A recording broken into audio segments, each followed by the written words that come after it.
அன்பின் உள்ளங்களை ஆண்டவராகிய இயேசு கிறிஸ்து ஒரு தத்துவம் சொல்றாரு.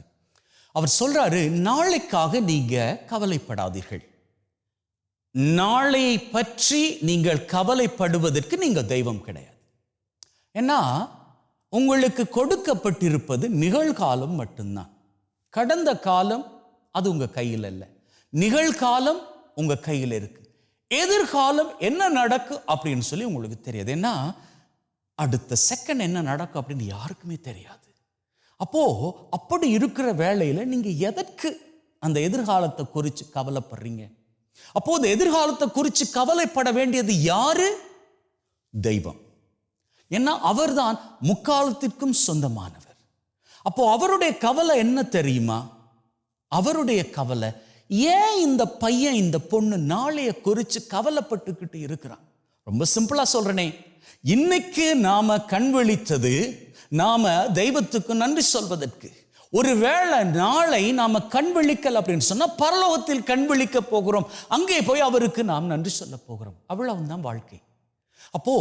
என்ன நடந்தாலும் நம்முடைய வாழ்க்கையில் சந்தோஷத்தை மட்டும்தான் தெய்வம் எதிர்பார்க்கிறார்.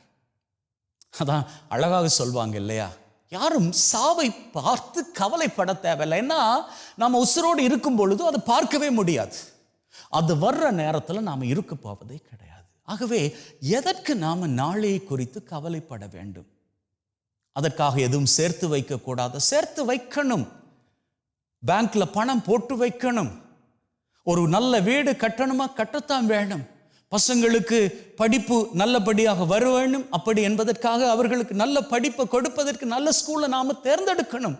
இப்படியான எதிர்கால திட்டங்களை எல்லாம் நம்ம நல்லபடியாக போட்டு வைக்கணும். ஆனா என்ன, அவையெல்லாம் சுயநலமானவையாக இருக்கக்கூடாது. அப்படி இருந்து விட்டால் என்ன நடக்கும்? நாம இந்த உலகத்துல இருந்து கடந்து போனதன் பிறகு நாம சேர்த்து வைத்தவை எல்லாம் என்னாகும்? வீணாக போய்விடும். நீங்க ஒரு பேங்க் அக்கவுண்ட் திறந்து பணம் போட்டு வைத்திருக்கிறீர்கள் அப்படின்னா அது உங்களுக்கானது மாத்திரம் கிடையாது, உங்க குடும்பத்திற்கானது. சரி, நீங்க சேர்க்கிற பணம் அதிகமாக இருந்தால் உங்க குடும்பத்தை தாண்டி நீங்க உங்க பக்கத்து வீட்டில் இருக்கக்கூடிய ஒரு பையனுக்கோ பொண்ணுக்கோ படிப்பு செலவுக்காக நீங்க உதவி பண்ணலாம். அது போன்றுதான் எல்லா காரியங்களும். நீங்க எதிர்காலத்தை குறித்து நீங்க கவலைப்படக்கூடாது. வேண்டுமாக இருந்தால் எதிர்காலத்தை குறித்து நீங்க திட்டம் போட்டு வாழுங்கள்.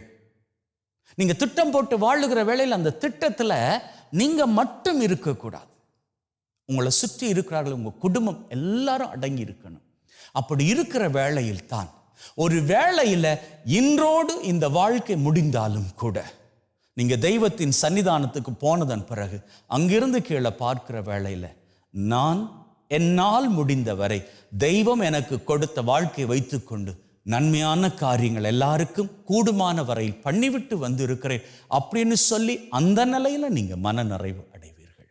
அன்பின் உள்ளங்களை, நாளையை குறித்து கவலைப்பட வேண்டாம் அப்படின்னு ஆண்டவர் சொன்னது, நீங்க நாளைக்கு நான் இதை பண்ணணுமே இதை பண்ணணுமே அப்படின்னு பதறி இன்றைய நாளை வீணடிக்க வேண்டாம் அப்படி என்பதாகும். இன்று கொடுக்கப்பட்டிருக்கக்கூடிய இந்த நாளை சந்தோஷமாக வாழுங்கள். இந்த சந்தோஷத்தை பெருக்கிக் கொள்ளுங்கள். உங்களால் முடியுமான வரை நீங்க சந்தோஷமாக இருந்து உங்களை சார்ந்து இருக்கிறார்களே, சூழ்ந்து இருக்கிறார்களே, அவர்களையும் சந்தோஷப்படுத்தி வாழுங்க. அப்படி வாழுகின்ற வாழ்க்கை தான் உண்மையான ஆசிரியின் வாழ்க்கை. அந்த வாழ்க்கையை நீங்களும் வாழ்ந்து உங்க குடும்பத்தையும் வாழ வைத்து வாழ்விலே மகிழ்வோடு எந்நாளும் ஆண்டவரது ஆசிரியில் பங்கு கொள்ள வாழ்த்துகிறேன். ஆமென்.